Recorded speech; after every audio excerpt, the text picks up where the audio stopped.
എന്നെ ഏറെ അത്ഭുതപ്പെടുത്തിയ ഒരു സംഭവം ഇന്നലെ രാത്രി ഉണ്ടായി. ഞാനും എൻ്റെ ഒരു കൂട്ടുകാരനും കൂടി ഇവിടെ അടുത്ത് ഒരു ഹോട്ടലിൽ ഭക്ഷണം കഴിക്കാനായിട്ട് പോയി. അവിടെ ചെന്നപ്പോൾ അവർ പറഞ്ഞു, ഭക്ഷണം കഴിഞ്ഞിട്ടുണ്ട് കേട്ടോ. ഞങ്ങൾ ചോദിച്ചു, എന്തെങ്കിലും കുറച്ച് കഴിക്കാൻ കാണോ? അവർ ഒരു പ്രത്യേക ഭക്ഷണത്തിൻ്റെ പേര് പറഞ്ഞിട്ട് അത് മാത്രമേ ഉള്ളൂ എന്ന് പറഞ്ഞു. ഞാൻ അവനും കൂടി അത് കഴിക്കാനായിട്ടിരുന്നു.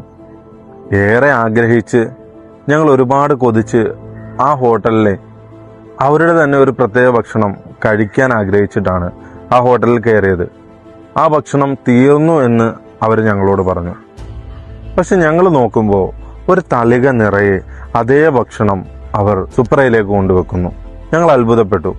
ഞങ്ങൾ ചോദിച്ചപ്പോൾ ഈ ഭക്ഷണം ഇല്ല എന്ന് പറഞ്ഞിട്ട് നിങ്ങൾ ഈ ഭക്ഷണം കൊണ്ടുപോകുന്നുണ്ടല്ലോ വിളമ്പാനായിട്ട്. അവർ പറഞ്ഞു, ആ വിഭവം ഞങ്ങളുടെ സ്റ്റാഫുകൾ അവർക്ക് കഴിക്കാനായിട്ട് മാറ്റിവെച്ചതാണ്.